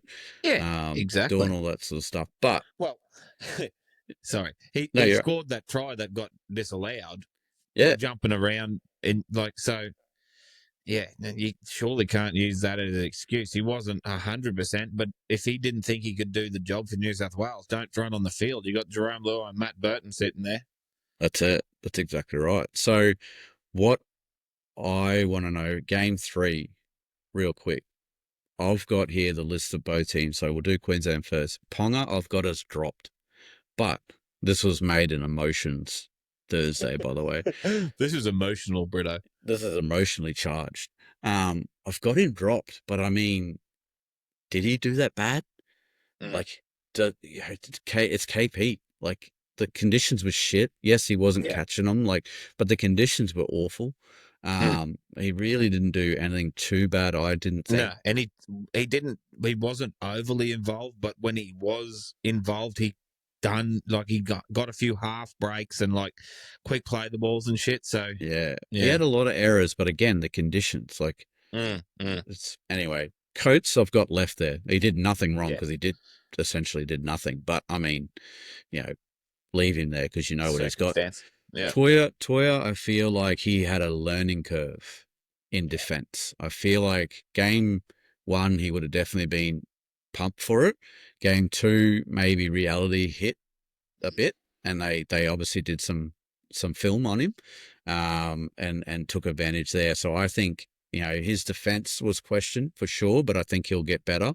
He had a great game today. That would have picked his spirits up a little bit, which was good to see. Holmes, if you drop him, who kicks? You know what I mean? Like, you can't drop him. You can't, and it's Origin Val. It's the same as Origin Gagai. It's the same as Origin fucking Capewell. And it used to be the same Origin fucking DCE, but Origin DCE's left the chat, unfortunately. And then, so Hammer, I feel like he was out of position. So that's the reason why I dropped Pongo to bring Hammer back, blah, blah, blah. Munster got that dog in him, Dearden was great. Mo was better. Grant was better. Tino is hurt. I am convinced there was a bit of chat going around that he had a sternum injury. I am convinced that he has a sternum injury. What you do to that, whether it's just a needle and you just have to toughen up and play through it, I don't know, but I am convinced that he is hurt. Cotter was better. Cotter was good, yeah. Cotter was feeding kids left, right, and centre with that shoulder. Capewell, we needed him. I don't know whether it's just that cultural person, that old school from the old elk. Without DCE there, you brought Capewell in. Look, lads, this is what we've been through. This is what we've done in the past. This is how we get it done. Trent, a lot better. Mann was great. Collins was a beast. Nanai quiet, but I mean, we weren't doing that. But it was the conditions again. Nanai is a great dry track player. Like, he's that charge down, leap for the ball sort of stuff. Get on the outside of his defender. Yeah. And Carrigan, I've just got question marks because, I mean, Carrigan did his job. What did I say he ended up playing? He ended up playing 33 minutes, 10 runs for 87 metres, 39 post-contact, 2 tackle breaks, tackled 18 with 1 ineffective. So pretty good job in those conditions, but pretty good job. But he got pinged for inside the 10 meters once. Yeah, that was his only error. What are your thoughts on the Queensland team? Like, what do they do? What do we do? Do we change it? It's hard. It's really hard after that first half. I don't think they can make a change now. I think Billy pulled the trigger after the first game. I went, nah, we're not fucking gelling properly. This is what we need. He done the big calls and got the results. So I think that's who we are now. The only one I would still bring Big Red in for Mo. Yep. Okay.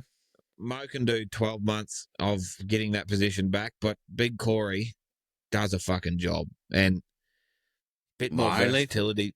My only thing with Big Corey is he's a Huddy Young. He just if they feed into him and he sees a bit of red mist, he could lose the game for us. He could lose the plot. Yeah. 100%. But I think that's what's good about having Paddy on the bench. Yeah. Yep. Is send Big Red out, and if you see him starting to get too bit misty, a bit misty, a bit foggy, pine him and put Paddy on. And then rotate that way. But otherwise, I don't think you can change at all. Like, I wouldn't have Ezra as 18th man. I'd give someone else a red hot crack at that too, because unfortunately, that's just not good enough. But it's funny how a win, no one said a word about that after a win. So it's an amazing thing winning. But I wouldn't have him there. I'd give either young Purdue or Jamal Fogarty. I'd have either of them there, because that way if you lose someone through foul play, like your Fully or something like that, Munster could go back, bring Fogarty in. We could rejigger that and reward him for being, at the top of the table half. But other than that, mate, I don't think we can. I think the thing with bringing Capewell back in, Munster, Capewell, Val have played a lot of football together for Queensland on that edge. So you just wonder whether that shores it up and it gives Munster a bit more freedom, a bit more confidence that, he doesn't have to do someone's job for them, doesn't have to guide someone through that. And I don't know, but it was a masterstroke. So, and the momentum was always going to shift, right? We knew that was coming. Yeah. So if we can get more wary of that and not slip the slide as badly, look, I have no doubt when there's one set there when we held them inside their 20, they kicked it and Hammer knocked it on. It's like if we would have held that ball, then I think we score again, and then we get back on top. But mate, even if he just lets it go over the sideline, exactly. We just have a scrum feed. We get to our kick. We kick downfield, put pressure back on. Takes time off the clock. It arrests their momentum. I feel like we came out in that second half trying to defend a lead. Yeah. Rather than attack again. And I mean, they have a team. Like, let's not beat around the bush. Like, just once again, New South Wales just find a way to fuck it. Yeah. Anyway, I forget what I was going to say there. I had a really good point about it, but anyway, we'll move on. Onto the New South Wales team. So, I mean, again, do they do much in there? Like, you got Cleary is apparently injured, from what we've been telling. So, I honestly believe that Reno comes in. I think he gets one more crack before he retires. This chat around bringing Katoa from the Dolphins in, I understand why. He's a fucking gun, and like you said, we'd be shitting ourselves regardless whether if he plays or whatever. But just that's got to be the most New South Wales thing I've ever heard. Bringing in a debutant, number 7, in a decider to just for a short-term gain when it could have very long-term side effects. Yeah. I can't fucking put my finger down on why that would be the case. I reckon Reno gets a call up. Now that Metcalf is hurt, I think Reno gets it 100%. And when you think about it too, like you're so right. At the face value when I first said that when they said Cleary mightn't be available, I straight away went Katoa. I went, well, he's the form half, blah, blah, blah. Yeah. But then if Moses was still there, 100% Katoa. Yeah. Like Luai, Katoa. Luai he's a great player, and you know I hate him in Origin, but you got to give him the raps. He plays his fucking heart out every time he runs onto the field, and he can be a prick, whatever, but he has a red hot crack. But is he going to be a good enough 6 to guide a rookie half into a decider? I don't think so. I don't think that's it. Like, he'll G him up, but I don't think he has the mentality to, guide a debutant into a big game. Like, if it was Mitchell Moses there and Moses could take control and then Katoa could just ball play on the left, I think that would be the play. But, because Katoa's very left dominant also. Yeah. When you watch a lot of his games, he's very left dominant, and that's where Luai plays. So he's going to be there one day. I just don't think it's this year. After you said that, and Renault's the last one standing, pretty much. I mean, all I need Nico's Renault not to do. Doing anything. No, I'd love it if they did, though. Fuck, I'd love it if they did. Or Burton. I'd love them to bring Burton in. Yeah, he might be able to put up a bomb here and there, but honestly, again, team with Luai, I don't think that's the best combination. Yeah. Renault, all he's got to do is kick. That's Luai can do the rest. We know that. They've got the talent there to get around. All he's got to do is get to their kick, do the short kicking or the long kicking, whichever one it is. Essentially, that's it. So, but I've just got with them. So Edward solid, Toto just fucking beast mode. Fucking hell! I know that Love it.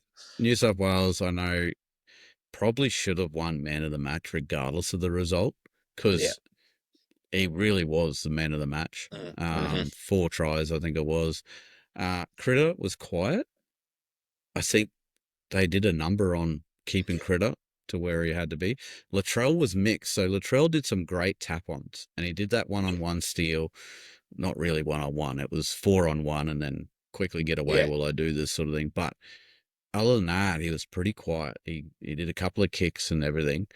Defensively non-existent in the first half. And he didn't chew into the defense as he can, like when he's on. But he is elite at that left, right to left.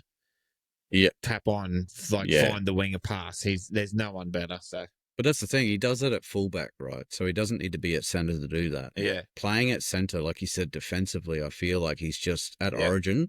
It's too far gone. Like he's not used to it, sort of thing. Yeah. So Lomax was off. Like he was just like completely he had the shits, off, didn't he? Yeah, he was completely off. Luai, I just got written grub, but little Cotter face rub. Yeah. I guess you could say. Cleary hurt. King, you got to bench King. Don't.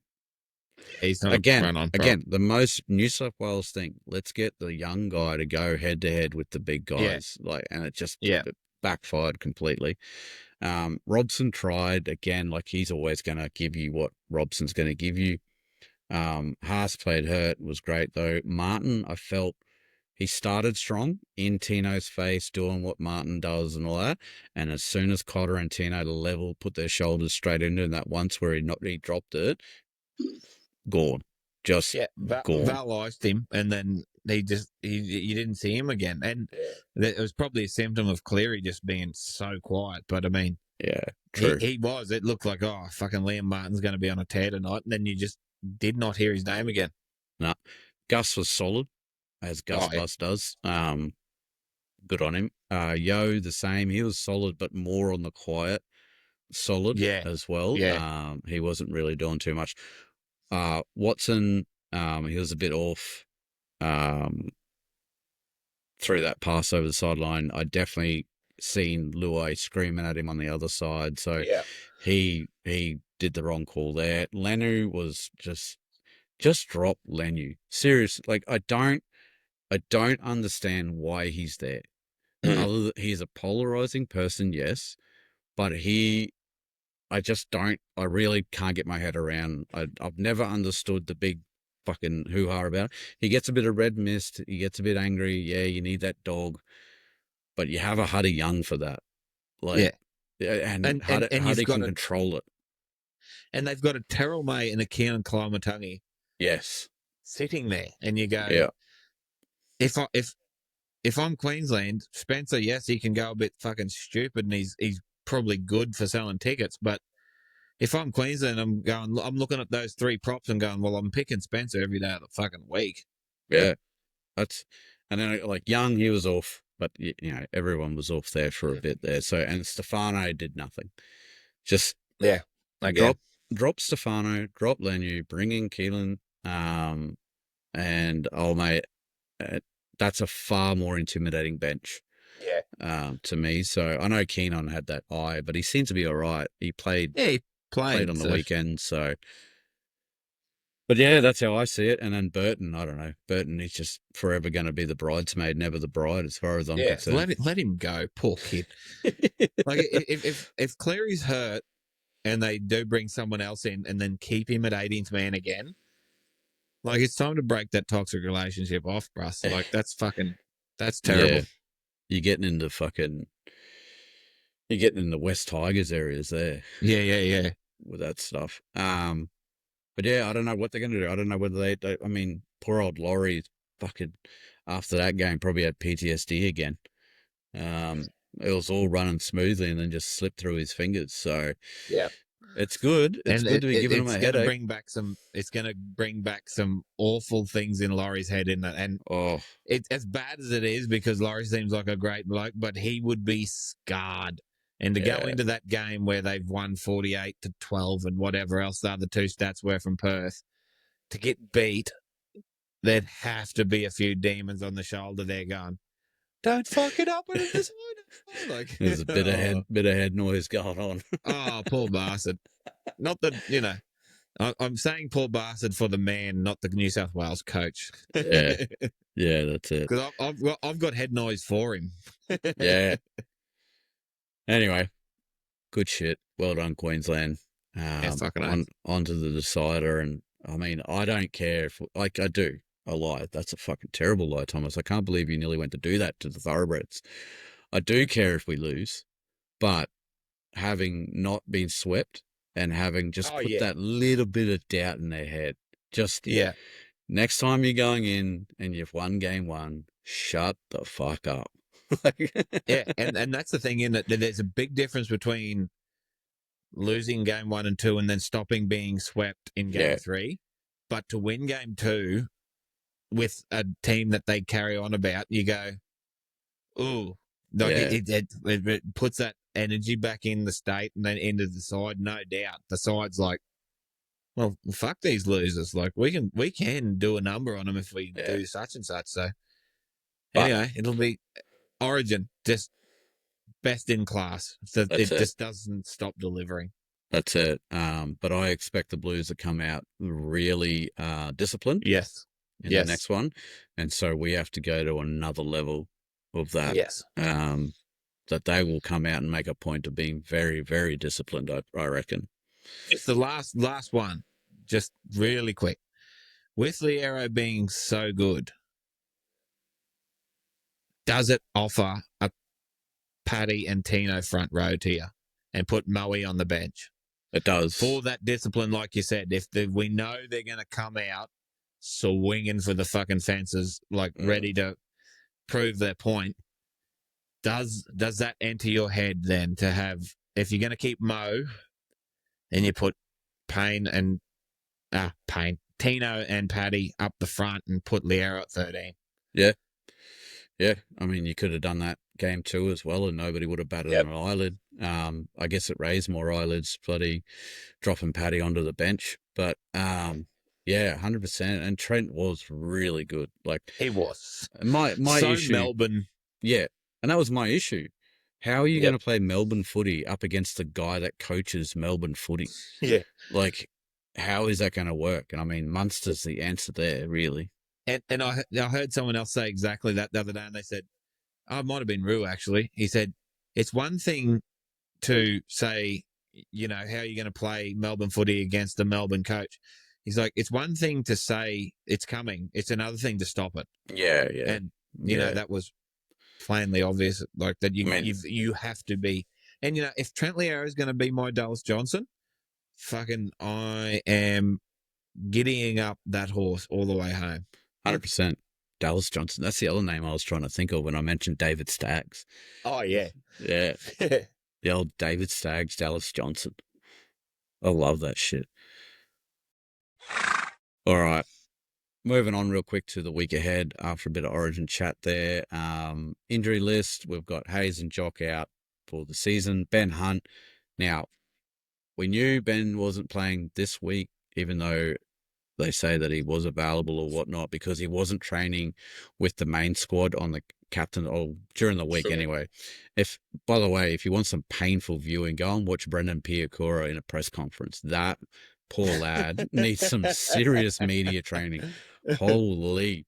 I think he was sent out there as a piss take. So whether or not he actually is really good and he was putting it on, but yeah, they'd ask him a question and he just look at him. I don't know. Like that was it, mate. Like it was awful. But like out of it, one of the reporters was like, "Oh, so you know, Ben Hunt's not training with you. When do you know if he's back?" And literally his answer was, "Yeah, I don't know."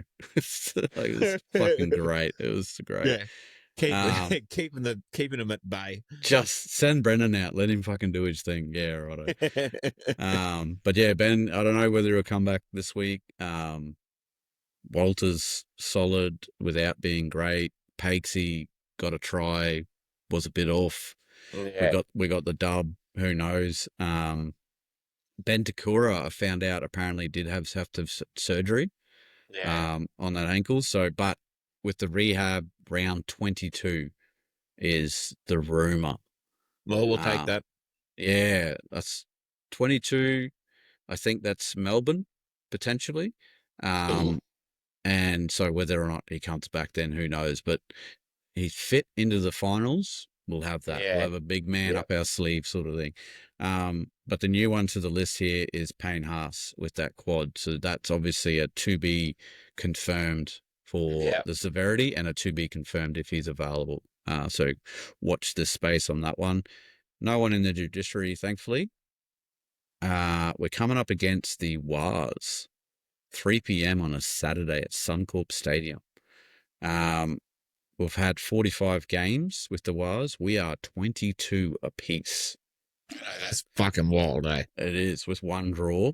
Ladder positions, after all that, I believe we are 4th and 5th. Is that right? So Wales are 4th, we are 5th. Wins this season, we've got 7. They've got 10. Yep, that's correct. Out of the 14 games, we've both had 2 buys. So we are sitting right there where we need to be sitting. Last time we met them was at Go Media in round 7 this year, where they pipped us by 2 points, 18-20, 3 tries to 4. Renault with his boot couldn't do anything for us, unfortunately, in that one. Our last 5, Rabbitohs lost, Dragons lost, Manly lost. Then we've gone Titans and Sharks now. So getting the 2 points, and we need to keep stacking them. So hopefully we can come out. Obviously the Wars have just had that shock loss to the Panthers, who ran out without any Origin stars. And none of them backed up. Is that right? Yeah. None of them. 0. Yeah, 0. So we'll see how it goes. Now, just a little bit of interesting sort of stuff. I know why people like to hate us, because it seems like we're at Suncorp Stadium every other fucking week, right? Yeah. So I went and did a little bit of a research. I'm like, what's going on here? Now, everyone gets 12 home games and 12 away games. So it's completely even when it comes to that. Where it starts to break down is how many 5-day turnarounds have you got? How far do you have to travel? Obviously, the Wars got to travel every time they go away. They got to travel further than anyone else. Generally, from what I can see, you have 2 away games is the max that you have in a row that you go on the road for, and that seems to be pretty clear through it as well. Why it seems to be a little bit weird for us is because we play the Dolphins at Suncorp all the time, and we have Magic Round. So we've had, instead of 12 home games, we've had 14 home games. And again, with only being away, I think we've had 3 on the roads for 2 away games in a row, sort of thing. But yeah, so that was sort of with that. But the run into the finals, or the last couple of rounds, out of the 9 games remaining, what have I got written here? Sorry. So, we have currently had 10 home games, so 2 buys and 5 away games. So that's why it seems like we've been there all fucking year. Out of the 9 games remaining, as it currently stands, 4 of them are against top 8 teams, and 2 of those games are against the Storm. We have the Storm twice.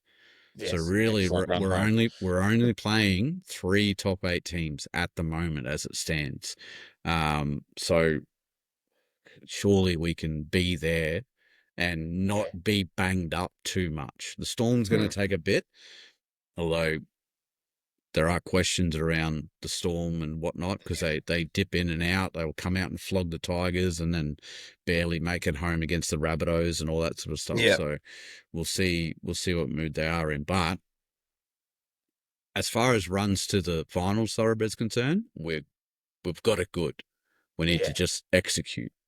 So, execute. Yeah. We can the problem is that we've left a couple of, like, that Dragons game now, when you look at it, you're like, fuck me dead. We could have been clear. We could have been us just below the Warriors, and then everyone else scrapping for that bottom flash. Yep. But anyway, it is what it is. So we need to get the win over the Wars, and then that should give us some breathing room. Yep.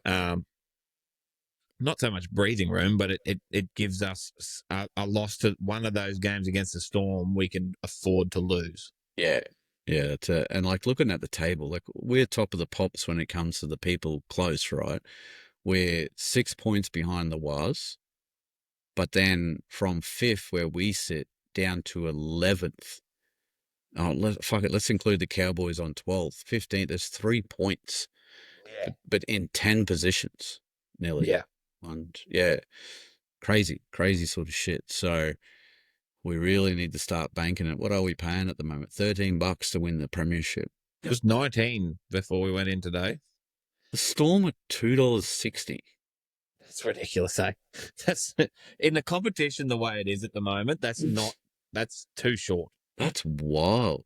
What are the Panthers? $13. Yeah, right. Same as us. Let's not look at that. Anyway, how do you think the Wales game's going to go, mate? Real quick before we move on.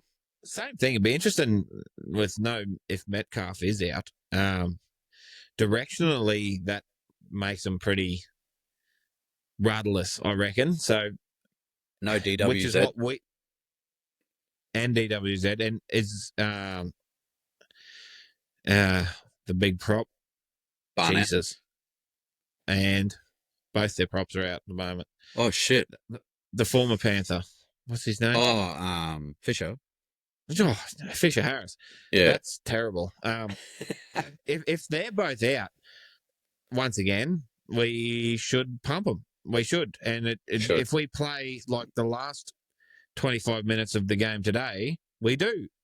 Yeah, but we can't give teams a chance. So hopefully the wake-up call, the Vampires bloody curses off us, the wake-up call of if you don't fucking turn up, teams are going to pump you at home. And in the same breath, in contrast to that, if you hold the pill and run forward really well, you can put points on anyone. Sharks were a top 4 team before you knocked them out today. So, I don't know. Honestly, if we don't do them 13 plus with those outs, it's on us.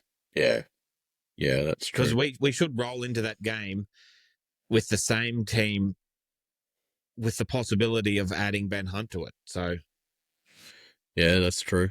Hopefully that's the way that it goes.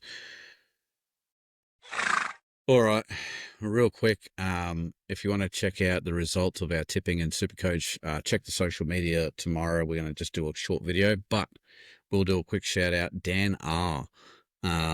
Mate, great tipping on the weekend. He got the margin. Yeah. That doesn't matter in our league because we haven't got that extra bonus point for that, but he got 6 out of 7 in a weekend where the majority of us got 4. Couple got 5 here and there, but the majority got 4. That's the same. So again, it's another weekend where if you didn't put any tips, you got 4 points because that's how many away teams done. So congratulations, we played ourselves. But he got 6, and now he takes outright lead of the tipping comp by 1 point. So good on to you, mate. And then in the Supercoach, Gronk had a great weekend. 1,300 plus, but I will find old mate's name here because I'm pretty sure. Yep. Cowboys year, Justin. 1361. Had a great weekend. So I haven't seen too many bigger than that. No. So watch this space. We could have a winning week member on this one. Same with the best. Yeah. Same with the best bets. We gave the road to Amelia a break this week. It's fucking difficult when it's not 8 teams sort of thing. Trying to get the legs in there and whatnot to make it that cheap, value, I guess you could say. Best bets, mate. Have you got a run on the best bets? How did we go? Because I have not checked that. I just realised. I'll soon check it for you, mate. I know it wasn't fucking great because wasn't great. Do we even send Mum a message home to write about James it? Tedesco anytime. We got that back. Okay. So we got 10.25 out of that. We didn't get Broncos 13 plus. We did not get Jack Howarth anytime, and we did not get Herbie to score 2 or more. So I was fucking ropeable about Herbie 2 or more. I was like, this is the easiest bet that I've ever made. Like, he always scores one. He just needs to score another one. And then fucking league happens, and yeah, and we just get shat on. We go back to the drawing board. Yeah, that's it. That's exactly it. It's good. 205 seems overs after you watch that game. Yeah. So that was good. A little bit of coin in the kitty. Remember, Thoroughbreds, a bet for fun and not for the rent. And if you don't follow him yet, just a quick shout out because I can. Tim Nucky, go over and watch that guy's hot streak on playing blackjack. He is 1.3 million up, I believe, in the last 3 or 4 days. I didn't see today, so I don't know what he did today. Huge, great shit going on there. He's got more nerves than I have, that's for sure. All right, hat giveaways. So we've already had one up on the story. Adam Burnett has a day 1 top fan on Facebook there. So he got sent his free cap that you can see here. gave us a great little shout out there, wearing his Blackheath and Thornborough first jersey from 2005. 20-year-old. Still fits him. No, me and Adam played in the same team, and I guarantee my fucking jersey wouldn't even fit my leg now. So, shout out to Burn It. But good shit. And then Nicholas Rowan, he got it in the mail and went straight to the Leagues Club, and got a photo there. So good on him, mate. Cheers for that. He's going to send us a photo from the Wars game next weekend. So that's good. He's the guy that reckons his TV needs a bit of a break after getting sprayed in the first 60. So good shit. If you want one, reach out. They are for sale. We will be doing a couple of random giveaways until they're basically all gone, I guess. So yeah, reach out if you want them though. And any great interactions, Thoroughbreds, best believe we're watching that. And if you come up with something spectacular, you could get a lovely little black Penalty Broncos hat on your dome. Yeah, if you come up with a great hot take that turns out to be great and true, you could make find your comment, yourself. Screenshot that shit when it comes true and send it through. Well, we'll leave our hands tied. Or give us some pretty good banter. I've actually been liking the chat that's online. We put up a few things there, and you could tell that the conversation could go south real quick with a couple of comments. Thoroughbreds get in there, say their piece, and by the end of it, it's a great love story. I love seeing it. It's awesome to see. The group and the community is really good at, punching out their ideas, but not being wed to them so bad that they're willing to stand up, fight for it. So you can, you're fighting for your opinion, but you're not going to die on the hill and start real personal shit, which has been really good because there's not many NRL forums where that doesn't creep in almost instantaneously. I had to shut one of the great ones down lately because it was getting too toxic. Yes. Unfortunately, but shout out to the punter and the dribbler. Anyway, you got anything else, mate? Wrap up before we wrap up, or what? Not particularly, mate. I think it's a slow grind into the third origin before the run home. We want everyone to stop being no more injuries, please. And someone get down to Broncos training and just yell from the fences, hold the ball, and just do that. Every time they run a solid play, do that same play again. Yeah. That'll do. That's enough now. Yeah. So, all right, cool. Thoroughbreds, after listening to this, make sure you like, subscribe, get out there and interact with us. We love the interaction. We love chatting with you guys. Send us the DMs. Got a couple of regulars that constantly DM us their opinions and let us know and whatnot. If you've got a wily bet, let us know that too. Love that. You might find yourself making your way onto the road for $1 million. Yes. If it catches our eye. If you're listening to us, you found us, so please share us among your friends. We would really appreciate that. Head over to the socials, Facebook, Instagram, TikTok. A like on the post costs you guys nothing, but it gives us a lot of hope, I guess you could say. A comment gives us motivation. Sharing our content introduces it to everyone else, and a favorite button where the favorite button exists gives us great engagement. Lets us know what you guys really, really look forward. You can't pick it on social media. We could put half an hour effort into a reel and it gets 20 views. 30 seconds into something, I think we got one today, 10K. It's just about to crack 20. So is it? Well, there you go. It's an absolute fucking lottery. But we love creating the content for you guys. So if you have any ideas, send it through to us. We can smack it up and put it out there. We'll give you a credit, tag you in it or whatnot, and we'll see how it goes. So just all about making some fun shit, having a laugh, and even if it's detrimental to us, it's still a laugh. You gotta laugh or you'll cry. We're not too proud not to post something funny if it's, even though if it's having a crack at us, we're not too proud to post that shit if you send something through hilarious.